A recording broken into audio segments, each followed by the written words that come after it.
प्रश्न 1। जाति एवं जनजाति को परिभाषित कीजिए एवं इनमें अंतर स्पष्ट कीजिए। Define caste and tribe and distinguish between them.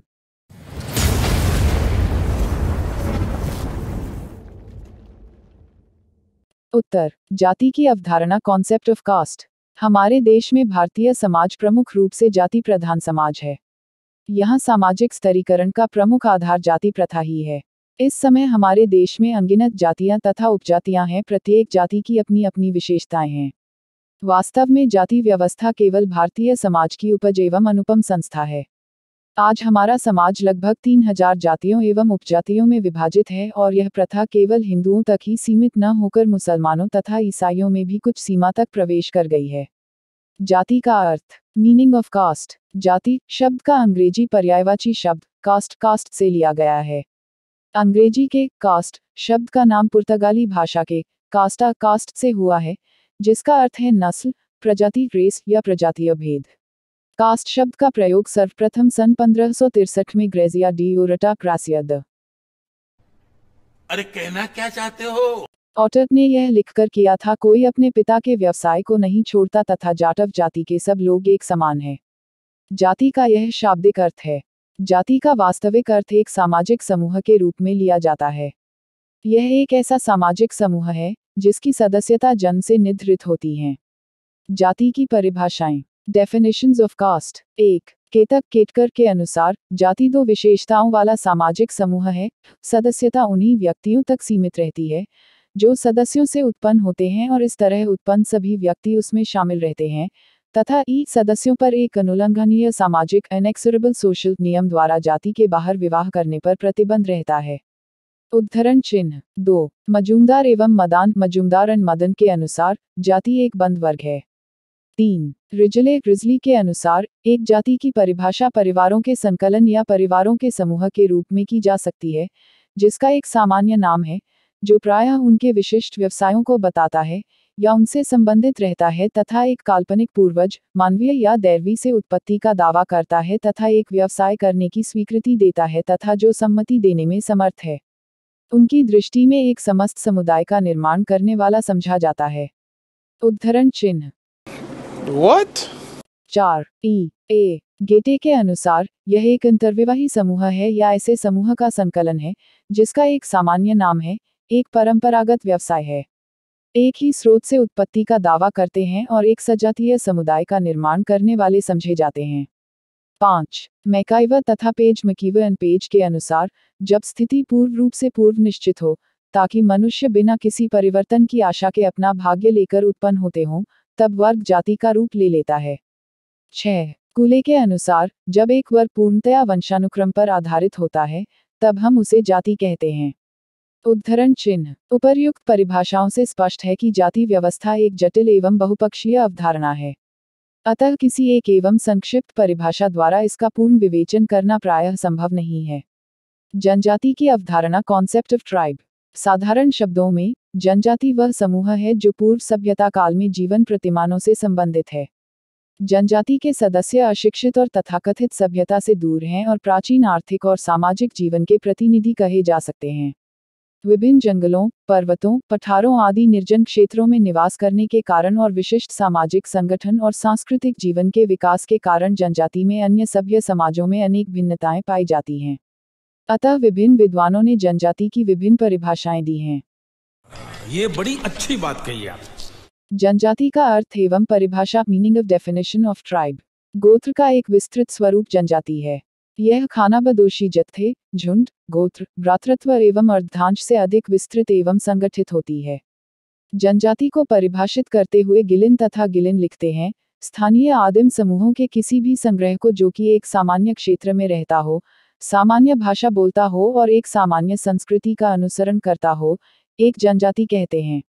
1। Doctor reverse के मतानुसार जनजाति एक ऐसा सरल प्रकार का सामाजिक समूह है जिसके सदस्य एक सामान्य भाषा का प्रयोग करते हैं तथा युद्ध आदि सामान्य उद्देश्यों के लिए सम्मिलित रूप से कार्य करते हैं। उद्धरण चिन्ह। डॉक्टर मजूमदार लिखते हैं, एक जनजाति परिवारों या परिवारों के समूह का संकलन होता है जिसका एक सामान्य नाम होता है, जिसके सदस्य एक निश्चित भूभाग में रहते हैं, समान भाषा बोलते हैं और विवाह, व्यवसाय या उद्योग के विषय में निश्चित निषेधात्मक नियमों का पालन करते हैं और पारस्परिक कर्तव्यों की एक सुविकसित व्यवस्था को मानते हैं। उद्धरण चिन्ह।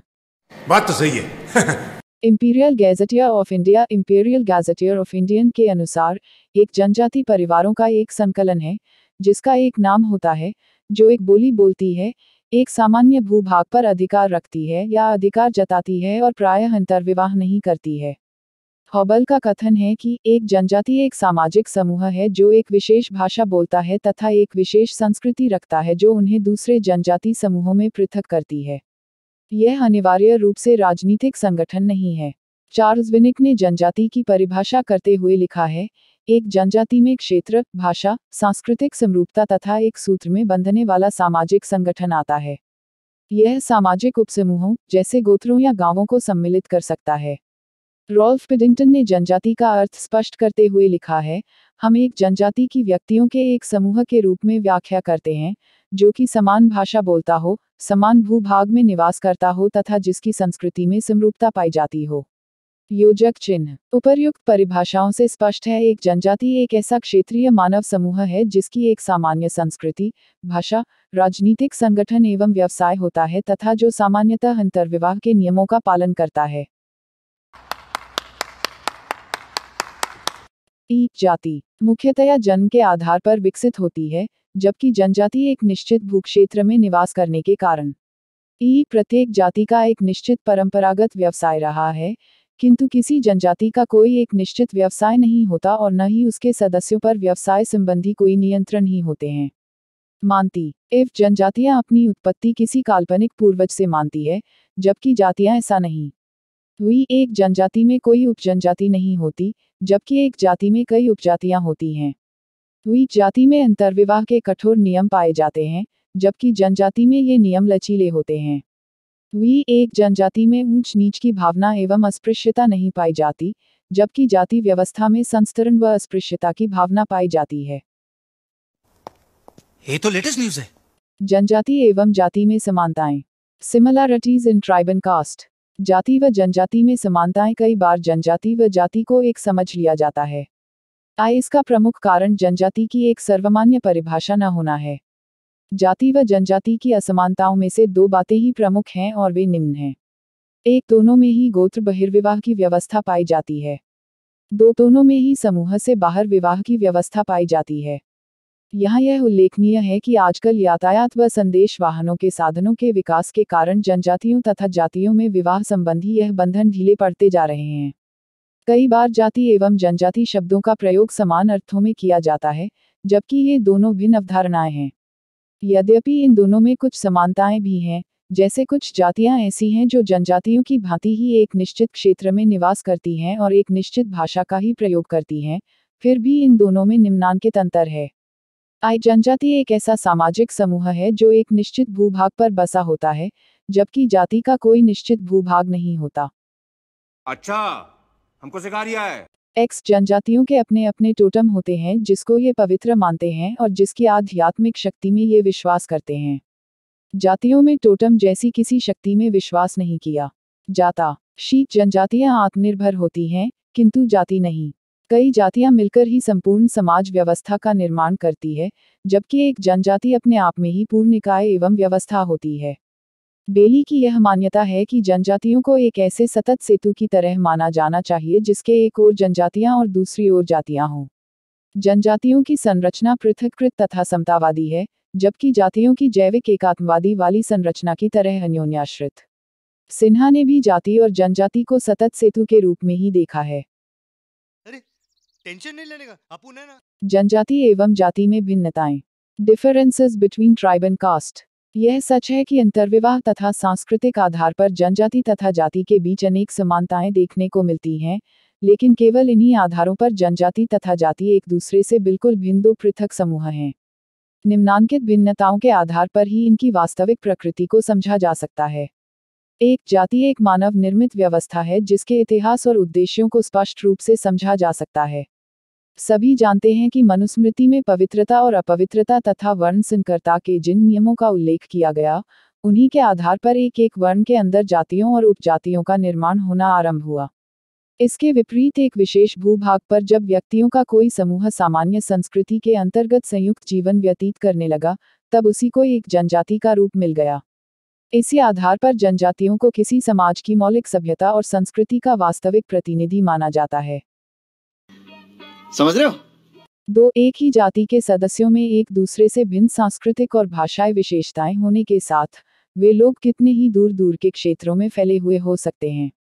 इसके विपरीत एक निश्चित भूभाग, सामान्य भाषा तथा समान संस्कृति एक जनजाति की ऐसी विशेषताएं हैं जो उसे दूसरी जनजातियों से पृथक करती हैं। 3 जाति व्यवस्था के अंतर्गत प्रत्येक जाति की सामाजिक परिस्थिति दूसरी जाति की तुलना में स्पष्ट रूप से ऊंची अथवा नीची होती है। इसका अर्थ है कि जातियों के बीच एक निश्चित संस्तरण होता है, जिसे हम समाज का उदग्र विभाजन, वर्टिकल डिवीजन ऑफ सोसाइटी कहते हैं। इसके विपरीत विभिन्न जनजातियों के बीच किसी तरह का उदग्र विभाजन नहीं होता। हम किसी जनजाति को सामाजिक या सांस्कृतिक आधार पर दूसरी जनजाति की तुलना में उच्च अथवा निम्न नहीं कह सकते। क्या बात है सर, क्या बात है सर। 4 प्रत्येक जनजाति की अपनी एक पृथक भाषा होती है तथा भाषा की यही समानता एक जनजाति के सदस्यों को आपस में बांधे रखती है। विभिन्न जातियों की अपनी कोई पृथक भाषा नहीं होती। एक क्षेत्र में रहने वाली सभी जातियां एक ही भाषा का उपयोग करती हैं। 5 जनजाति एक समरूप समुदाय है जिसमें संस्थागत आधार पर विवाह, खानपान तथा सामाजिक संपर्क से संबंधित किसी तरह का विभाजन नहीं होता। दूसरी ओर, प्रत्येक जाति एक ऐसा समूह है जो विवाह, सामाजिक संपर्क तथा खानपान के आधार पर एक दूसरे से पृथक होता है। 6 जनजाति एक आत्मनिर्भर समूह है। विभिन्न जातियों से संबंधित लोग आत्मनिर्भर नहीं होते। प्रत्येक जाति को अपनी आवश्यकताएं पूरी करने के लिए जजमानी संबंधों अथवा कुछ दूसरे तरह के संबंधों द्वारा दूसरी जातियों पर निर्भर रहना होता है। भाई ने बोला करने का तो करने का। 7 प्रत्येक जनजाति के अपने अलग धार्मिक विश्वास होते हैं। इन विश्वासों में साधारणतया प्रकृति पूजा, जादुई क्रियाओं तथा टोटम संबंधी विश्वासों का एक मिला जुला रूप देखने को मिलता है। दूसरी ओर, जातियों का विभाजन हिंदू धर्म से ही संबंधित है। विभिन्न जातियों की उत्पत्ति भी स्मृतिकालीन हिंदू धर्म ग्रंथों में दिए गए नियमों के आधार पर हुई। 8 प्रत्येक जाति का परंपरागत रूप से अपना एक अलग व्यवसाय अथवा पेशा होता है तथा एक जाति के लोगों से यह आशा की जाती है कि वे अपने आनुवंशिक व्यवसाय के द्वारा ही आजीविका उपार्जित करें। एक जनजाति का व्यवसाय काफी सीमा तक भौगोलिक दिशाओं पर निर्भर होता है। जनजाति के नियम व्यक्ति को एक विशेष ढंग से आजीविका उपार्जित करने के लिए बाध्य नहीं करते। 9 जनजाति एक ऐसा समूह है जो किसी पिछड़े हुए क्षेत्र में निवास करता है।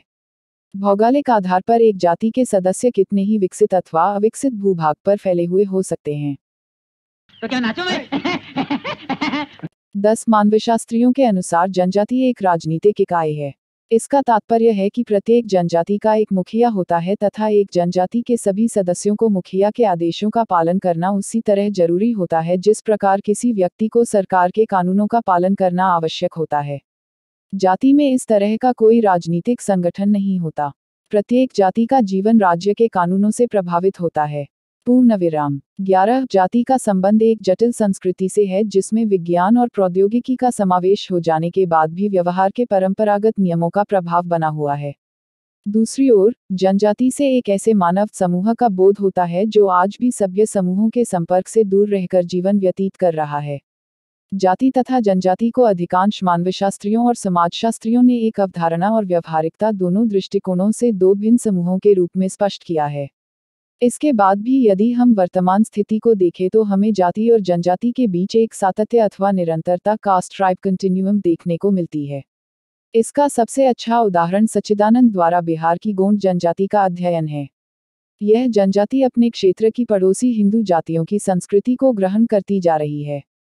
इसी के फलस्वरूप अधिकांश गोंड अपने नाम के आगे सिंह अथवा गोत्र का नाम लिखने लगे हैं जो एक तरह से जाति सूचक शब्द हैं। गोंड जनजाति की एक शाखा राजगोंड अपने आप को क्षत्रिय जाति से संबंधित मानती है। इसके अतिरिक्त सच्चिदानंद ने यह भी पाया कि बिहार की गोंड जनजाति से संबंधित अधिकांश लोगों में हिंदू जीवन विधि का प्रभाव बढ़ रहा है। अबे जल्दी बोल, कल सुबह पनवेल निकलना है। उदाहरण के लिए, हिंदू विवाह की रीतियों के अनुसार व्यवहार, दहेज, हिंदू देवी देवताओं की पूजा, गौमांस का निषेध तथा कुछ सीमा तक विभिन्न समूहों के बीच ऊंच नीच की भावना आदि कुछ ऐसी विशेषताएं हैं जो जाति व्यवस्था की विशेषताओं के अधिक निकट हैं। अनेक दूसरे विद्वानों का भी विचार है कि जनजातियों में प्रसंस्कृति ग्रहण की प्रक्रिया बढ़ने के साथ ही जाति तथा जनजाति के अंतर कम होते जा रहे हैं। वास्तव में जाति और जनजाति दो छोर हैं, जबकि इनके बीच में ऐसे समूह आते हैं जिनमें जातियों और जनजातियों की विशेषताओं का मिला जुला रूप देखने को मिलता है। जनजातियों के जाति में परिवर्तित होने की प्रक्रिया, process of transformation of tribes into caste. Doctor D.N. Majumdar का कथन है कि प्रारंभिक काल से ही जनजाति से जाति के रूप में शांत परिवर्तन होता रहा है। यह परिवर्तन अनेक तरीकों से हुआ है और ऐसा विश्वास किया जाता है कि आज की अधिकतर नीची या बाह्य जातियां पहले जनजातियां ही थीं। वास्तव में हिंदू व्यवस्था के प्रारंभिक संदर्भों में 3 आर्य जातियों का ही उल्लेख है और एक चौथी और 5वीं जाति शूद्र और चांडाल, काली चमड़ी और चिपकी हुई नाक वाले जनजातीय लोगों से ही बनी है। रिजले ने यह बताया है कि एक जनजाति 4 प्रक्रियाओं द्वारा जाति का रूप धारण करती है। एक जनजाति किसी प्रदेश को जीतने के बाद अपने क्षत्रिय या राजपूत होने का दावा करती है और ब्राह्मण पुरोहित उनको सूर्य और चंद्रवंश से जोड़ने वाली वंशावलियां गढ़ लेते हैं। इतने तेजस्वी लोग हैं हमारे पास। 2 कुछ आदिवासी किसी धार्मिक संप्रदाय को स्वीकार कर लेते हैं। 3 समूची जनजाति कोई नया नाम धारण करके हिंदू समाज में प्रविष्ट हो जाती है। 4 अपने नाम का परित्याग न करने पर भी कोई जनजाति हिंदू जाति बन जाती है। 5 डॉक्टर मजूमदार ने 5वीं प्रक्रिया का जनजाति द्वारा किसी विशेष जाति का गोत्र और नाम ग्रहण कर हिंदू समाज में घुल मिल जाना बताया है। जनजाति जाति बन जाने पर हिंदू रिवाजों यज्ञोपवीत पहनना, विधवा विवाह न करना, अस्पृश्यता आदि को ग्रहण कर लेती है। उद्धरण चिन्ह मैक्स वेबर अपने प्रसिद्ध लेख सोशल स्ट्रक्चर में एक जनजाति को उस समय भारतीय जाति में परिवर्तित मानते हैं जब वह क्षेत्रीय अर्थ और महत्व खो देती है। आधुनिक समय में आवागमन और संचार साधनों के विकास, शिक्षा प्रसार, औद्योगिकरण और अन्य विकास योजनाओं के कारण जनजातीय लोगों का अन्य लोगों के साथ संपर्क बढ़ा है। इसके फलस्वरूप अन्य जनजातीय समूह अन्य लोगों की जीवन विधि अपनाते जा रहे हैं, हिंदू प्रथाओं और परंपराओं को अपना रहे हैं। कुछ पुरोहित हिंदू जाति व्यवस्था में सम्मिलित होने के इच्छुक जनजातीय लोगों के आध्यात्मिक मार्गदर्शक बन जाते हैं। वे उन्हें अपने पड़ोसी हिंदुओं को धार्मिक मान्यताएं, विधि, संस्कार, यही नहीं, अभी और सुनिए, और रीति रिवाज स्वीकार करने के लिए प्रेरित करते हैं और हिंदुओं के साथ सामाजिक और धार्मिक अंतर को कम से कम करने का प्रयास करते हैं। कालांतर में ऐसे जनजातीय लोग किसी जनजाति की सदस्यता ग्रहण कर ही लेते हैं और ऐसा करने के लिए अपने औपचारिक धार्मिक कर्मकांडों को भी छोड़ने की आवश्यकता नहीं पड़ती। दिमाजपुर, रंगपुर, जलपाईगुड़ी और कूचबिहार की पोलिया जनजाति क्षत्रियों से अपनी उत्पत्ति का दावा करती है और अपने आप को राजवंशी कहते हैं। यह जनजाति से जाति में परिवर्तन का एक उदाहरण है। जनजातीय लोग हिंदुओं की उच्च भौतिक संस्कृति से अत्यधिक प्रभावित हैं। वे प्रजातीय और सांस्कृतिक दृष्टि से हिंदुओं को अपने से श्रेष्ठ मानते हैं। जनजातीय लोगों की दृष्टि में हिंदू होना एक गौरव की बात है। यह प्रतिष्ठा का सूचक है और इसलिए कई जनजातीय लोग जाति व्यवस्था के माध्यम से हिंदू समाज का अंग बनते जा रहे हैं। जब जनजातीय लोग एक जातीय संस्तरण में प्रवेश करते हैं तो जीवन के प्रति उनके दृष्टिकोण में भी अत्यधिक परिवर्तन आ जाता है। वे व्यक्तिवादिता, आर्थिक लाभ और स्वहित प्रधानता को महत्व देने लग जाते हैं और नवीन प्रथाओं को अपनाने लग जाते हैं। यह बाबूराव का स्टाइल है। अनुसूचित जनजाति, शेड्यूल्ड ट्राइब। स्वतंत्रता प्राप्ति के बाद सन 1950 में जनजातीय समुदायों की पहचान कर 212 जनजातीय समुदायों की सूची तैयार करने के बाद अनुसूचित जनजातीय आदेश 1950 से लागू किया गया। इस सूची में सभी जनजातीय समुदाय अनेक कारणवश शामिल नहीं किए जा सके। फलतः काफी विरोध व्यक्त किया गया। इसे ध्यान में रखते हुए पिछड़ी जाति आयोग का गठन किया गया, जिसके अनुमोदन से पूर्व में बनाई गई सूची संशोधित की गई। इसके साथ ही राज्य पुनर्गठन कानून लागू किया गया, जिसके तहत राज्य की सूचियों में परिवर्तन हुआ। इन सूचीबद्ध जनजातियों को ही अनुसूचित जनजाति कहा जाता है। अभी भी बहुत से जनजातीय समुदाय इस सूची में शामिल नहीं हो पाए हैं। क्या बोला तूने? संविधान निर्माताओं ने इनके अविकसित रूप को ध्यान में रखकर इन्हें विशेष महत्व देते हुए विकास हेतु संविधान के विभिन्न भागों और धाराओं में इनके लिए विशेष सुविधाओं की व्यवस्था की। भारतीय संविधान के 3 भाग मौलिक अधिकारों, 4 भाग राज्य के नीति निर्देशक तत्व, 10 भाग अनुसूचित एवं जनजाति क्षेत्र, 12 भाग संपत्ति इत्यादि, 16वां भाग विशिष्ट प्रयोजन के द्वारा इनके विकास को अनिवार्य माना गया है। इसके लिए भारत सरकार ने काफी सराहनीय प्रयास किया है। इनके तहत जनजातीय सलाहकार परिषदों की नियुक्ति की गई है। संपूर्ण भारतीय जनजातियों की सहायता हेतु संविधान के 338वें अनुच्छेद में राष्ट्रपति द्वारा अनुसूचित जनजातियों एवं जातियों के कमिश्नर की नियुक्ति की गई है। इसे एक विशेष अधिकारी का दर्जा दिया गया था। बंद करो, हाथ जोड़ के मैं। संविधान की भाषा एवं शब्दों की दृष्टि से जनजातीय भारत के इतिहास में एक नए युग का सूत्रपात हुआ है। भारतीय संविधान के अनुच्छेद 342 खंड 1 में घोषित किया गया है। युग का Scheduled tribes are the tribes such or tribal communities or parts of or groups within such tribes or tribal communities which the President may specify by public notification under Right 342I. उपर्युक्त घोषणा का अर्थ है कि राष्ट्रपति सार्वजनिक सूचना द्वारा जनजातियों, जनजाति समुदायों या जनजाति समुदाय के भीतरी समूहों की घोषणा करेंगे। इस सूचना में जो जनजातियां, जनजाति समुदाय या जनजातियों के भीतरी समूह परिगणित किए जाएंगे, वे सब अनुसूचित जनजाति कहलाएंगे। इससे यह स्पष्ट है कि समय समय पर जनजातियों के समूहों को अनुसूचित श्रेणी में लाया जा सकता है। भारत में पिछले दशकों में जनजातियों की अधिकाधिक संख्या को अनुसूचित वर्ग में शामिल किया गया है। ये चुप है। खत्म। Bye bye, tata, good bye, गया।